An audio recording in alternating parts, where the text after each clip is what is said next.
going on, guys? It's Ricky with TechBud Solutions. So just another recap on today's trading.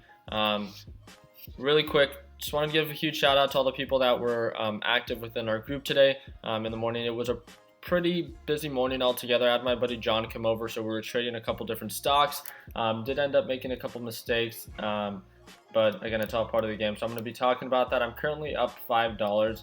Thinking about going back into GoPro since it's picking up. I am using the Fidelity application. This is just for my technical analysis, and it's what carries and holds, my long-term 401k. But I definitely still do use Robinhood, which is what I use to, trade daily. So right now we are seeing GoPro pick up.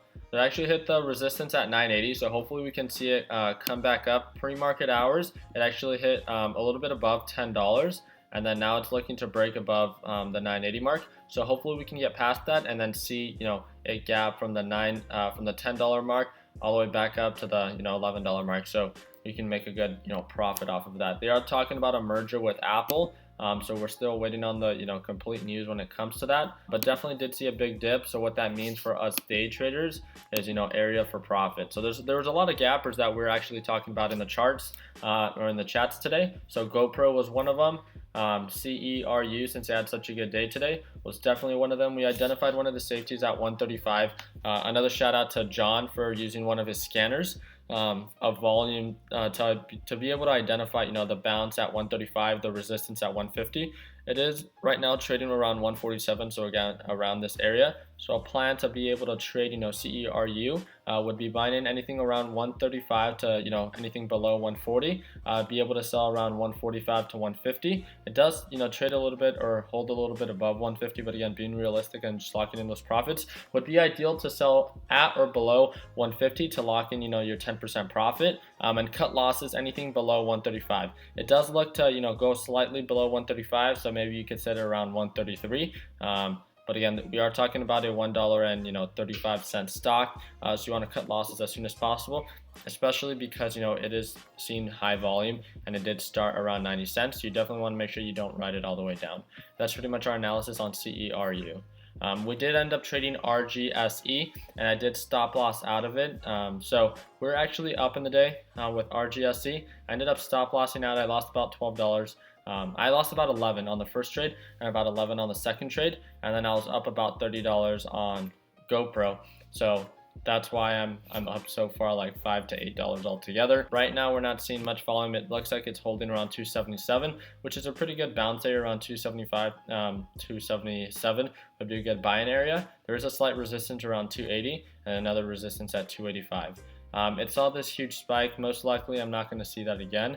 It looks like it's just slowly bleeding back down, and hopefully we can catch it at the bounce around 261. So again, a plan for RGSE is to set your alerts as it continues to drop, buy in anything around 160 to 163, and cut losses anything below 160.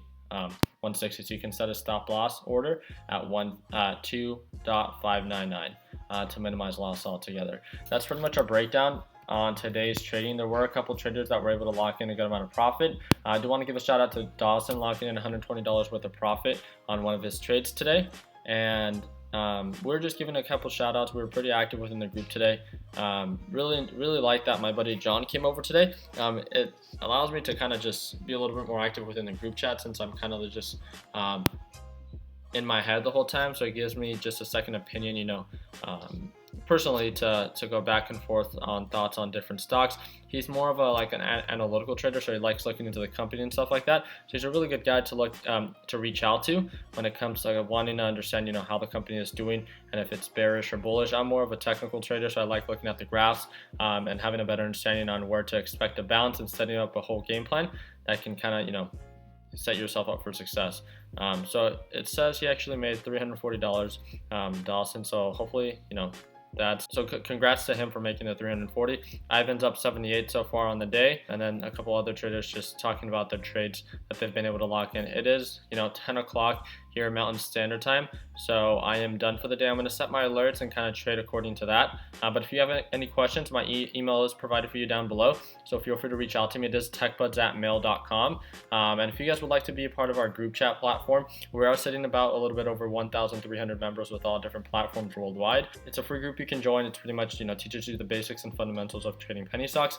I'd love to be a part of your success and, help you any way that I can. So again, reach out to me, ask to join the group chat. It is a free platform. You just have to reach out to me at techbuds@mail.com, where I can approve you, send you the welcome document, which will provide you all the links to our social media accounts and as well as group chats. So thank you guys again so much for tuning in.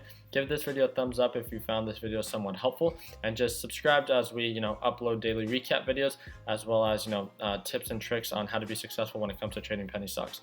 Thank you guys again for tuning in, and I hope you guys have a good week. Take care, guys.